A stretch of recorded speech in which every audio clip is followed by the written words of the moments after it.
அவங்கலாம் 10,000 ரூபாய்க்கு தான் பண்றாங்க, நீங்க என்ன 25,000 ரூபாய் கேக்குறீங்க? அந்த மாதிரி தான் நீங்க ஃபேஸ் பண்ண வேண்டாம். ஏன்னா அங்கெல்லாம் நாங்க வெளியில விசாரிச்சோம், அந்த வெறும் மாதிரி 10,000 ரூபாய் தான் சொல்றாங்க. ஸ்டிச்சிங்கே சொல்லுவாங்களே, ஆ.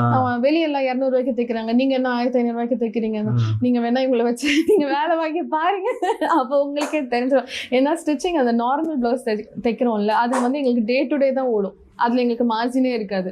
ஸோ நார்மல் ப்ளவுஸ் எதுவுமே இல்லாத ஒரு ரெகுலர் ப்ளவுஸ் தைக்கிறதுல வந்துட்டு எங்களுக்கு வந்து வெறும் இந்த காஸ்ட் தான் போய்கிட்டு இருக்கோம்.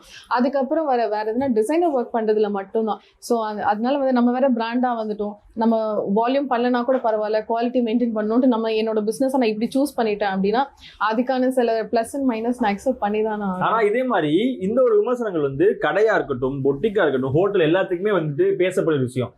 ஒரு பில் வந்து போட்டோம்னா இவங்க வந்து ட்ரெஸ்ஸுக்கு பில் போட மாட்டாங்க, கடையில இருக்க ஆளுக்கு, லைட்டுக்கு, வாடகைக்கு, அவங்களோட காஸ்ட் எல்லாத்துக்கும் சேர்த்து வச்சு தானே பில் போடுறாங்க. இந்த காசுக்கு நம்ம வெளியே கொடுத்தா ரொம்ப கம்மியா வாங்கிடலாமே, நம்ம இவங்ககிட்ட போறன்ற மாதிரி இப்போ வெளியேனா இப்ப நான் வந்துட்டு அதான் சொல்றேன், அண்ணா நகர்ல ஒரு கடை வச்சு எல்லா மேன் பவரையும் நான் இங்க வைக்கிறேன் அப்படின்னா இதுக்குன்னே ஒரு காஸ்ட் ஆகும். அதுக்காக வந்து இப்ப அண்ணா நகர்ல இருக்கவங்களை போயிட்டு நம்ம வாங்க எனக்கு நல்ல ஊரப்பாக்கம் சைட்ல தான் எனக்கு ஒரு ரேட்டு கம்மியா இருக்கு அங்க வருவாங்களா, அங்க போயிட்டு வருவாங்க, அதுக்கு ஒரு டூ அண்ட் ஃப்ரோ ஆகும். அதுக்கப்புறம் எல்லாருக்கும் இது ஸ்பீடா போயிட்டு இருக்கு உலகம். நான் காசு எக்ஸ்ட்ரா கொடுத்தா கூட பரவாயில்ல, எனக்கு ஒரு வேலையை எனக்கு பண்ணி கொடுத்துருங்கன்ற மாதிரி போயிட்டு இருக்கு உலகம் இப்போ.